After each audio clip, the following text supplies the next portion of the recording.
Unit 6, Contemporary Fiction, with excerpts from The House on Mango Street. Vignettes. Vignette 1, The House on Mango Street. We didn't always live on Mango Street. Before that, we lived on Loomis on the 3rd floor, and before that, we lived on Keeler. Before Keeler, it was Paulina, and before that, I can't remember. But what I remember most is moving a lot. Each time it seemed there'd be one more of us. By the time we got to Mango Street, we were 6. Mama, Papa, Carlos, Kiki, my sister Nenny, and me. The house on Mango Street is ours, and we don't have to pay rent to anybody, or share the yard with the people downstairs, or be careful not to make too much noise. And there isn't a landlord banging on the ceiling with a broom.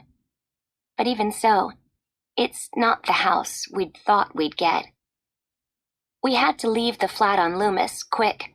The water pipes broke, and the landlord wouldn't fix them because the house was too old. We had to leave fast.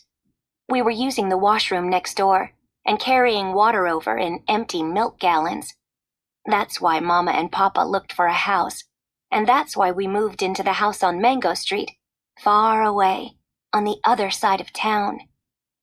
They always told us that one day we would move into a house, a real house, that would be ours for always, so we wouldn't have to move each year.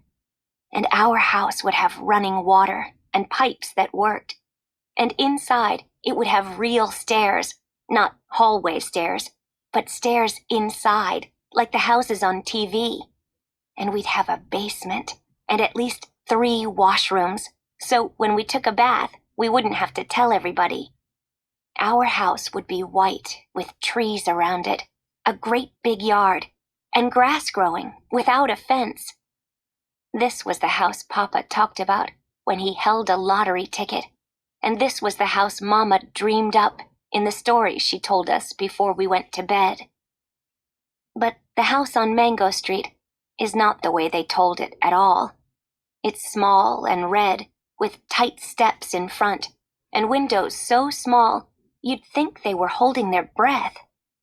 Bricks are crumbling in places, and the front door is so swollen you have to push hard to get in.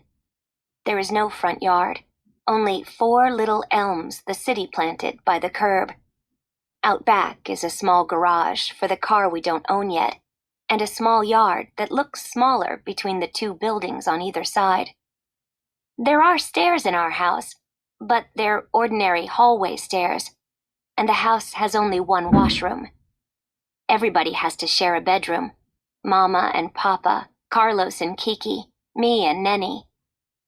Once, when we were living on Loomis, a nun from my school passed by and saw me playing out front.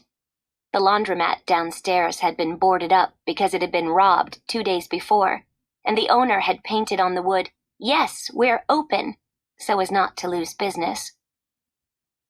"Where do you live?" she asked. "There," I said, pointing up to the 3rd floor. "You live there?"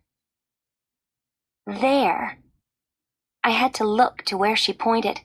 The 3rd floor, the paint peeling, wooden bars Papa had nailed on the windows so we wouldn't fall out. "You live there?" The way she said it made me feel like nothing. There. I lived there. I nodded.